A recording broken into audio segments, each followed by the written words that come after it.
नमस्कार, बहुत स्वागत है आपका। मैं हूं आपके साथ सुमित शर्मा। रायपुर से बड़ी खबर मिल रही है। सीएम भूपेश बघेल ने पीएम मोदी को एक और लेटर लिख दिया है। पीएम से सीएम ने अनुरोध किया है कोरोना से मरने वाले के परिजनों को मुआवजा मिले। मृत व्यक्ति के परिजनों को 4 लाख मुआवजा देने की मांग की है सीएम भूपेश बघेल ने पीएम मोदी से। पत्र में वो लिखते हैं कि हम अपने हिस्से की राशि देने को तैयार हैं। मानदंडों के तहत 75-25 के अनुपात में राशि देंगे। एक बार फिर सीएम भूपेश बघेल ने पीएम मोदी को या कहें केंद्र सरकार को पत्र लिखा है।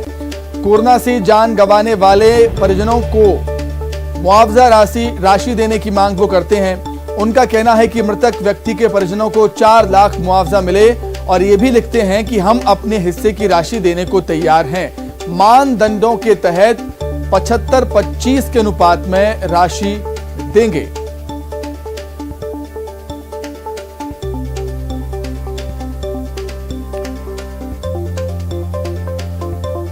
तो लगातार हम देख रहे हैं राज्य सरकार सीएम भूपेश बघेल पत्रवार करते हुए पत्रवार लगातार जारी है।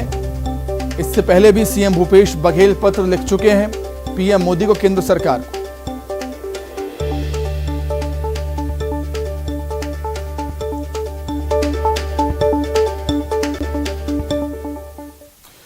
चलिए अब आगे बढ़ते हैं। छत्तीसगढ़ में 10 जिलों के 15 निकायों में चुनाव की घोषणा राज्य निर्वाचन आयोग ने कर दी है। इसके साथ ही चुनाव वाले क्षेत्रों में आचार संहिता लागू भी हो गई। निकाय चुनाव के लिए 20 दिसंबर को वोट डाले जाएंगे। 23 दिसंबर को वोटों की गिनती होगी। चुनाव की घोषणा के साथ ही पार्टियां चुनाव की तैयारियों में भी जुट गई हैं। रिपोर्ट में देख लीजिए।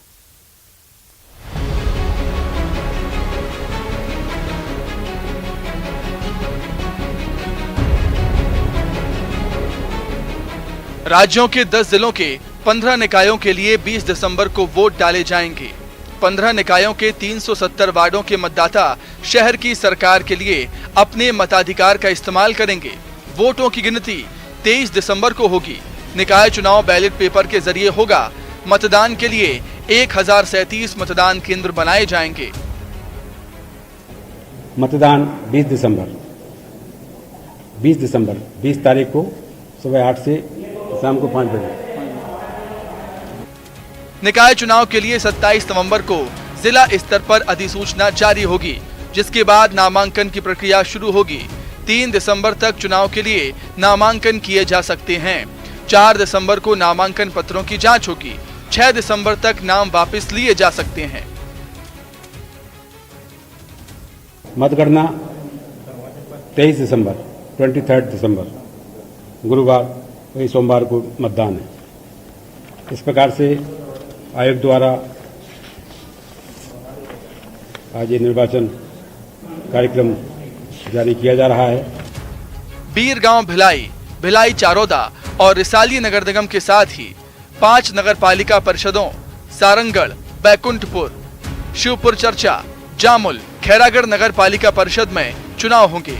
वहीं 6 नगर पंचायतों प्रेमनगर, मारो, नरहरपुर, कोंटा, भैरमगढ़ और भोपालपट्टनम नगर पंचायत के लिए चुनाव होंगे और मतदाता अपने उम्मीदवारों को चुनेंगे। निकाय चुनाव की घोषणा होने के साथ ही राज्य की दोनों बड़ी पार्टियों ने चुनाव की तैयारियां भी शुरू कर दी हैं। निकाय चुनाव को लेकर कल कांग्रेस ने राजीव भवन में बड़ी बैठक बुलाई है, जिसमें प्रदेश प्रभारी PL Punia, CM Bhupesh Baghel, PCC अध्यक्ष मोहन मरकाम के साथ ही पार्टी के सभी बड़े नेता शामिल होंगे। उधर बीजेपी ने अभी से जीत का दावा करना शुरू कर दिया। प्रदेश बीजेपी अध्यक्ष ने कहा कि कांग्रेस सरकार से लोग ऊब चुके हैं। मतगणना होना है और हम लोग पूरी तरह से तैयार हैं। हमारी पार्टी चुनाव के लिए तैयार है और निश्चित रूप से भारतीय जनता पार्टी को भारी सफलता इसमें मिलेगी। चुनाव की घोषणा के साथ ही राजनीतिक दल तैयारियों में जुट गए हैं। अब देखना होगा कि 23 दिसंबर को कितने निकायों पर किस किस दल का कब्जा होता है। देवव्रत भगत के साथ अवधेश मिश्रा, न्यूज़ 18 रायपुर।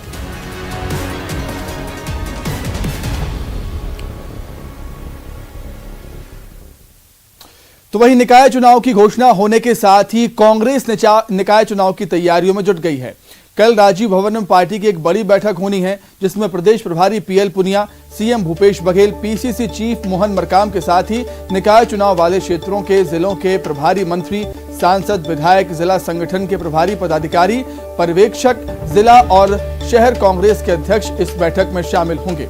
बैठक में निकाय चुनाव को लेकर पार्टी रणनीति बनाएगी कि किस तरीके से चुनाव लड़ना है, वो कौन कौन से मुद्दे होंगे जिस पर ये चुनाव लड़ा जाएगा।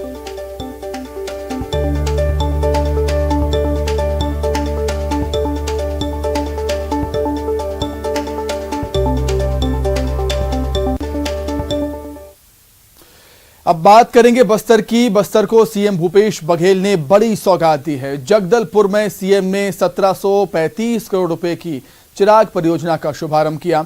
चिराग परियोजना की शुरुआत करते हुए सीएम भूपेश बघेल ने कहा कि चिराग परियोजना आदिवासी क्षेत्रों में विकास की नई रोशनी फैलाएगी और ये परियोजना राज्य के 14 जिलों के आदिवासी क्षेत्रों में लागू होगी। इससे कृषि क्षेत्र में विकास के नए और विकसित तौर तरीकों को बढ़ावा मिलेगा, किसानों की आमदनी बढ़ेगी, पौष्टिक भोजन की उपलब्धता के साथ ही जलवायु आधारित पोषण उत्पादन प्रणाली भी विकसित होगी और प्राकृतिक संसाधनों का बेहतर प्रबंधन होगा।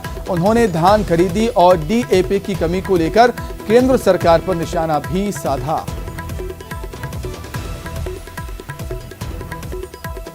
चिराग योजना, चिराग जिसे हम दिया भी कहते हैं, दिया जो घर में रोशनी देने के काम करती है, वो चिराग योजना की शुरुआत आज बस्तर से, जगदलपुर से हम करने जा रहे हैं, ताकि लाखों लाख आदिवासी के घर में उजाला पहुंच सके, उसके घर में खुशियां आ सके।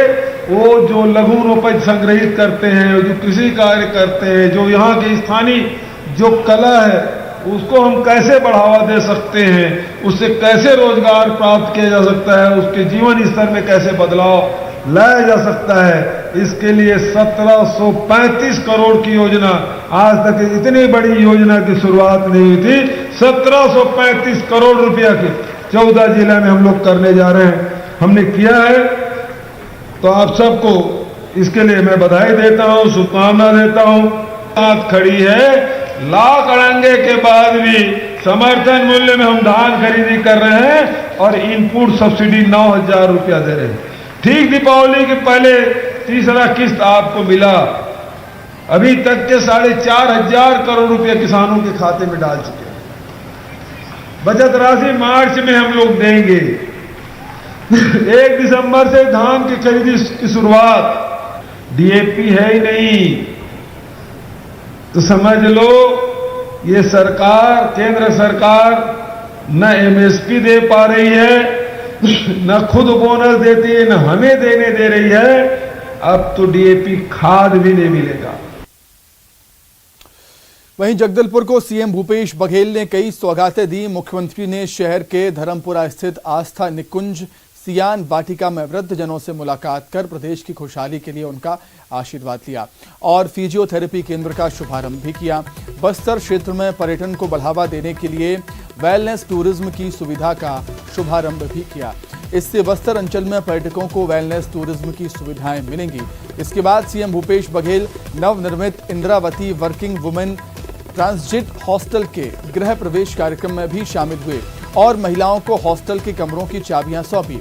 इसके लिए कामकाजी महिलाओं ने सीएम का आभार व्यक्त किया। इसके अलावा उन्होंने चिराग परियोजना के कार्यक्रम में लगे स्टॉलों का जायजा भी लिया। बस्तर में नवाचार और उद्यमिता को प्रोत्साहन देने के लिए थिंक बी दफ्तर का भी शुभारंभ सीएम भूपेश बघेल ने किया।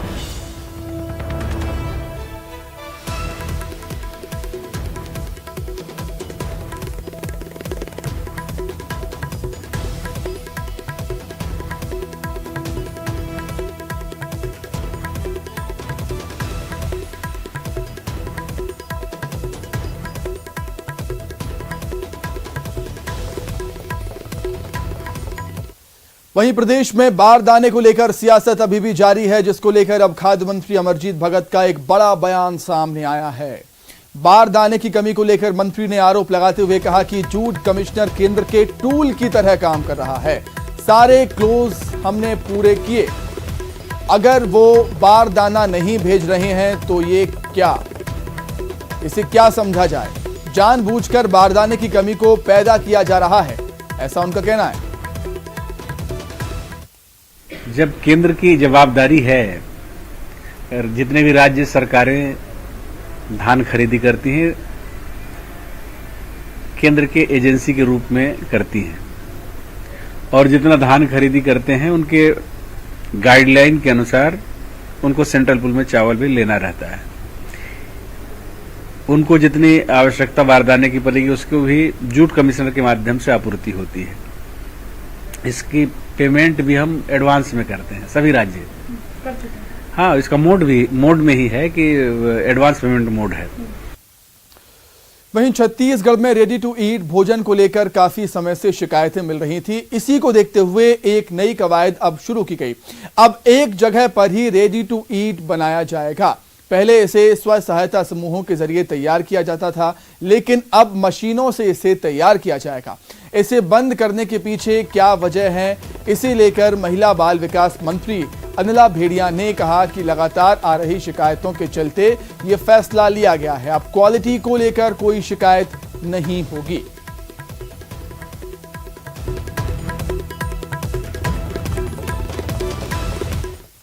आती थी, चाहे जनप्रतिनिधियों के द्वारा हो, चाहे आपके मीडिया के द्वारा हो, चाहे आम जनता के द्वारा हो, जिनके बच्चों को नुकसान होता था। कभी बोलते थे कीड़ा है, कभी बोलते थे जाली है, तो कभी बोलते थे इसमें और जो मटेरियल मिलना चाहिए वो नहीं मिला है। ये सब को सुधारने के लिए हम लोग कैबिनेट में ये निर्णय लिया गया है कि वो एक जगह हम इनका बनाएंगे। वितरण भी मतलब हम महिला समूह के द्वारा ही करेंगे, पर हमको क्वालिटी और क्वांटिटी दोनों ही कंट्रोल करना है।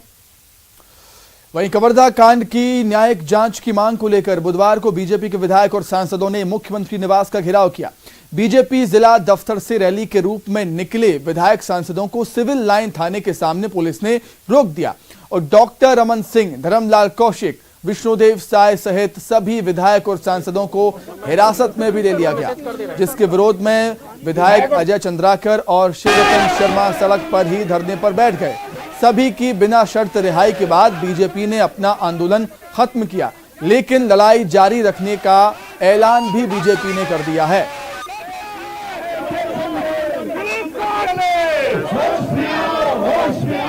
ये दीवाने कहाँ चले?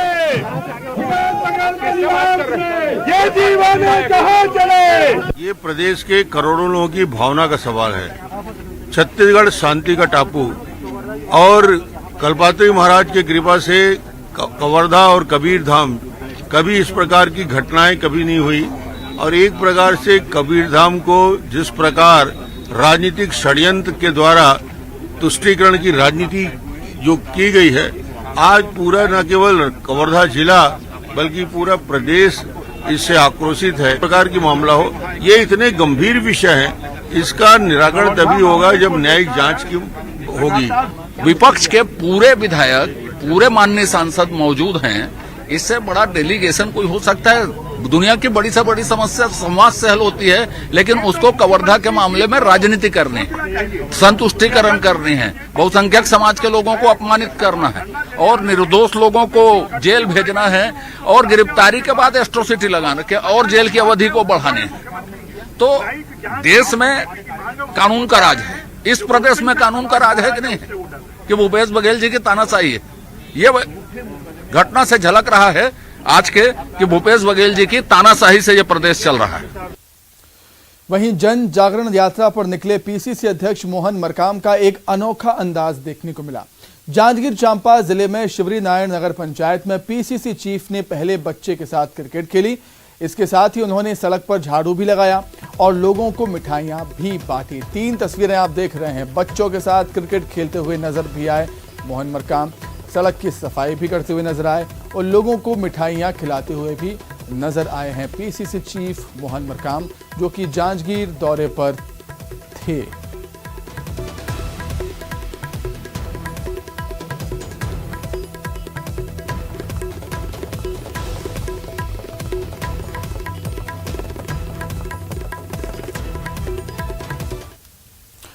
फिलहाल यहां पर रुकेंगे बहुत छोटे से ब्रेक के लिए, फौरन लौट रहे हैं।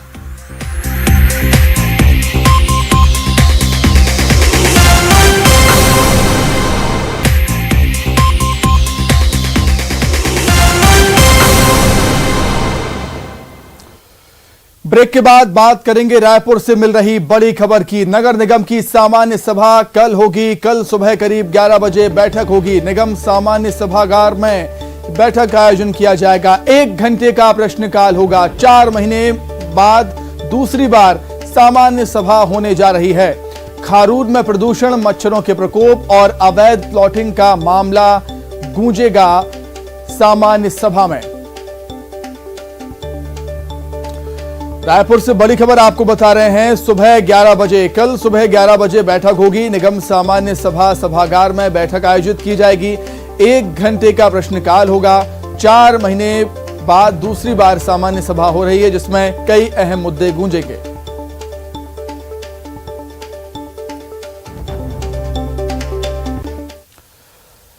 वहीं खबर कोरबा से है, जहां पर सागौन पेड़ की अवैध कटाई का यह मामला सामने आया है। जिले के पसान रेंज में पेड़ की अवैध कटाई हो रही है। यह पूरा मामला कटघोरा वन मंडल का है, जहां खमरिया गांव के जंगल बैगनपारा, कर्री बिट और लेंगा सर्किट में पेड़ की अवैध कटाई हो रही है। इस पूरे मामले में वन विभाग के अधिकारियों की भूमिका भी संदिग्ध नजर आ रही है।